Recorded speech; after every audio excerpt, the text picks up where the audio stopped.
আপনাদের বিচার তো আমি করতে পারবো না। বিচার আমি মির্জা আব্বাসকে বলবো যে এটা যেন অবশ্যই মানে দ্রুত একটা ব্যবস্থা নেওয়া হয়। আমরা আসলে অনেক বড় বড় কথা বলি যে আমি ভালো ছিলাম, ও এসে এরকম করেছে, ও এখন এসে বড় নেতা হয়ে যায়, কিন্তু আমারও যে দোষ আছে সেটা আমি দেখি না। কিন্তু তো আমাদের সেটা খুঁজে বের করতে হবে।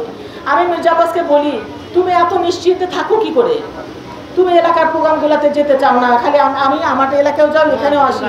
বলে কি আমি আমার জায়গাটা হলো আমার এলাকাবাসীর সঙ্গে বিশ্বাস আর আস্থা। কারণ আমার এলাকাবাসী মনে করে আমি তাদের জন্য অপরিহার্য, কিন্তু আমি জানি আমার এলাকাবাসী আমার জন্য কতটা অপরিহার্য। সেই জন্যই আমি নিশ্চিন্ত থাকি। তো আমি ভালো লাগে, আমি তো আপনাদের মানে এই এলাকার বউ, তো আমার ভালো লাগে যে আমার স্বামীকে নিয়ে আমি গর্ববোধ করতে পারি। তবে অনেক মিস করি, আজকে ওমর ভাই নেই, ওমর ভাই মারা গেছেন, আমাদের বাবু ভাই মারা গেছেন, আমাদের আনসার ভাই মারা গেছেন।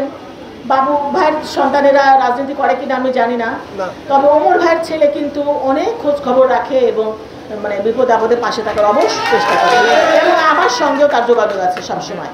সে যত যেখানেই থাকুক সে সবসময় মানে সার্বিক খোঁজ খবর রাখার চেষ্টা করে।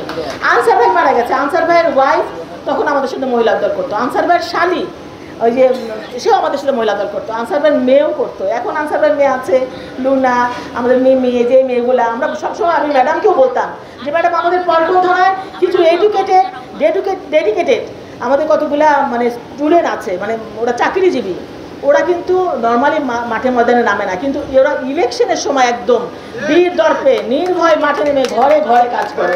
তবে একটা কথা বলি, পাশাপাশি ভোট নিয়ে কিন্তু ষড়যন্ত্র আছে দেশ বিদেশি, এবং আমাদের এখানে সবচেয়ে বেশি বাড়াবাড়ি করতেছে ইসলামের নামে যারা কিছু ধর্ম ব্যবসায়ী রাজনৈতিক দল আছে, এই দলগুলোই কিন্তু সবচেয়ে বেশি বাড়াবাড়ি করতেছে। আপনারা ইদানিং ইউটিউবে দেখবেন, এই যে আমরা তাকে সম্মান করি, এই যে হাত পাকা মার্কার যিনি ভদ্রলোক ফজল করিম সাহেব সম্ভবত, উনি রংপুরে নাকি কয়েকদিন আগে বলল যে জিয়াউর রহমানকে মানুষ চিনে না, বিএনপির কথা মানুষ শুনতে পারে না। কি সত্য?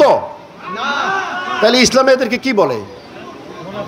আচ্ছা, কথা বলার নাই, এখানে কে আসবে কে যাবে।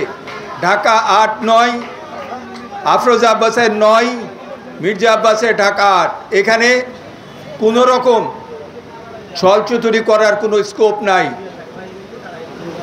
আমি ঢাকা ৯-এর 3টা থানার কেন্দ্র টিম প্রধান।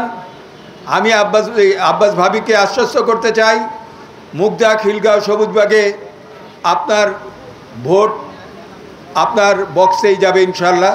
১৭ বছর টানা রাজপথে আন্দোলন সংগ্রাম করেছি, প্রায় ৪,৫০০ খুন হয়েছে সরকারি বাহিনীর দ্বারা, আইনশৃঙ্খলা বাহিনীর দ্বারা এবং আওয়ামী লীগ দ্বারা, প্লাস আপনার প্রায় ৭৫১ জন গুম হয়েছে রাষ্ট্রীয় কর্তৃক। এই গুম খুন, লক্ষ লক্ষ মামলা, হাজার হাজার নেতৃবৃন্দের কারাবরণের বিনিময়ে আজকে আমাদের এই স্বাধীনতা। আমরা এমন কোনো সদস্য গ্রহণ করব না যার কারণে আমাদের এই গুম খুন বা আমাদের এই ত্যাগ তিতিক্ষা যেন প্রশ্নবিদ্ধ হয়, আমাদের এই অর্জিত স্বাধীনতা যেন ভুলণ্ঠিত না হয়। তাই আমি বলতে চাই, আপনারা যে সদস্য করবেন সেই সদস্যতে কোনো আওয়ামী লীগের দোসর এবং কোনো চাঁদাবাজ এবং যারা এখানে নেশাগত ব্যবসা ইয়াবা ব্যবসায়ী তারা যাতে এই সদস্য ফর্মে সদস্য হতে না পারে আপনাদের খেয়াল রাখতে হবে। দলটি জিয়াউর রহমানের করুণায় বাংলাদেশে রাজনীতি করতে সুযোগ পেয়েছিলেন, এবং রাজনীতি করার পরে তারা ৮৬-তে ওই বাংলাদেশের নিকৃষ্ট দল হাসিনার আওয়ামী লীগের সাথে আঘাত করে তারা বাংলাদেশে নির্বাচন করেছিলেন। জুলাই আগস্টের আন্দোলনে অংশগ্রহণ করেছে এবং সেখানে প্রত্যেকটা আন্দোলনে সে অবস্থান করেছে। যদি একটা সালাম দিতে পারে, তারপরও আমি আজকে ঘোষণা দিচ্ছি, এই যে লোকগুলো, এরা আপনার ভালোবাসার বন্ধন, এরা রক্ত দিবে। আমরা বলে দিতে চাই, ঢাকা ৮ আসনের প্রতিটা অলি, প্রতিটা গলি জননেতা জনাব মির্জা আব্বাস সাহেবের।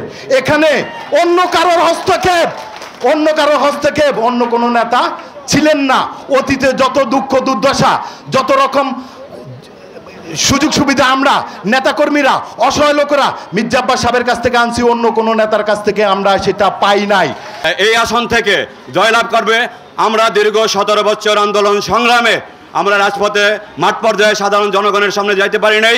ইনশাআল্লাহ আগামী দিনে আমরা মাঠ পর্যায়ে সাধারণ জনগণের মতামত এবং সাধারণ জনগণের কাছে কমিটমেন্ট এবং দায়বদ্ধতা নিয়ে মাঠ পর্যায়ে থাকব এবং আগামী দিনে নির্বাচনে আমাদের জননেতা জনাব মির্জা আব্বাসকে জয়কার ইনশাআল্লাহ বিজয় ছিনিয়ে আনবো।